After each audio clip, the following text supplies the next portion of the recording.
നിങ്ങൾക്ക് മനസ്സിലാവും ദൈവത്തിന്റെ സപ്പോർട്ട് നിങ്ങളുടെ കൂടെ ഉണ്ട് എന്ന്. അപ്പോൾ നിങ്ങൾ ഒട്ടും തന്നെ ആലോചിച്ച് വിഷമിക്കേണ്ട. നിങ്ങൾ ഒത്തിരി കഠിനാധ്വാനം ചെയ്തവരാണ്. ആ ഒരു കഠിനാധ്വാനം ഒരിക്കലും പാഴായി പോവത്തില്ല. ഇവിടെ നിങ്ങൾക്ക് ഒത്തിരി കഴിവുണ്ട്, പക്ഷെ ആ ഒരു കഴിവിനൊത്ത പ്ലാറ്റ്ഫോം നിങ്ങൾക്ക് ലഭിക്കുന്നില്ല, ഒരു സപ്പോർട്ട് നിങ്ങൾക്ക് ലഭിക്കുന്നില്ല.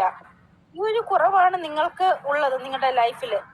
ഇവിടെ നിങ്ങൾക്ക് ഒത്തിരി കഴിവുകളുണ്ട്. ആ ഒരു കഴിവുകൾ അനുസരിച്ചുള്ള ഒരു സന്തോഷം നിങ്ങൾക്ക് ലഭിക്കുമ്പോൾ നിങ്ങൾ മറ്റുള്ളവരുടെ മുമ്പിൽ അത് ഷോ ചെയ്യാൻ പോകത്തില്ല. അത് എനിക്ക് ഇങ്ങനെ കഴിവുണ്ട് എന്നുള്ള രീതിയിൽ ആരുടെ മുമ്പിലും കാണിക്കാൻ പോകത്തില്ല. അത് നല്ലൊരു സ്വഭാവമാണ്.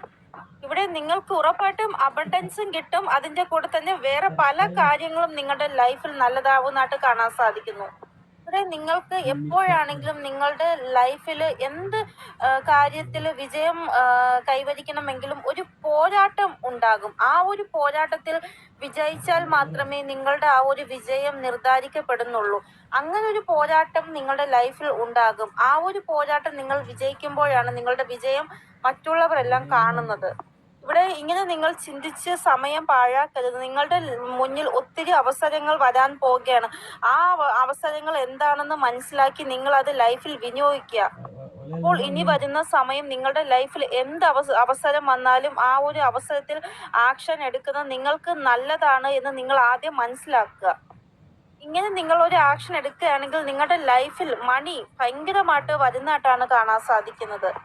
ഇവിടെ നിങ്ങൾ എന്ത് കാര്യമാണോ മാനിഫെസ്റ്റേഷൻ ചെയ്തത്, അതായത് എനിക്ക് ഈ രീതിയിൽ ഉള്ള ഒരു ജോലി വേണം, ഇല്ലെങ്കിൽ എനിക്ക് ആ രീതിയിലുള്ള ജോലി വേണം, എന്തെങ്കിലും നിങ്ങൾ മാനിഫെസ്റ്റേഷൻ ചെയ്തിട്ടുണ്ടെങ്കിൽ അതനുസരിച്ചുള്ള അവസരങ്ങൾ ഇനി വരാൻ പോകുന്ന സമയം നിങ്ങളെ തേടി വരും.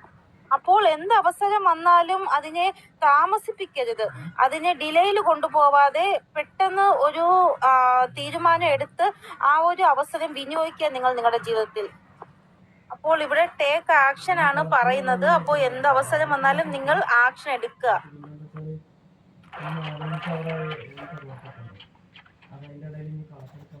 അപ്പോൾ എന്ത് അവസരം വന്നാലും നിങ്ങൾ ആക്ഷൻ എടുക്കുക. ഇവിടെ റീബർത്ത് ആ രീതിയിലുള്ള ഒരു കാര്യമാണ് നിങ്ങളുടെ ലൈഫിൽ സംഭവിക്കാൻ പോകുന്നത്. അതായത് ഒരു വ്യക്തിക്ക് വീണ്ടും ഒരു ജന്മം ഉണ്ടാകുന്നില്ല. ആ ഒരു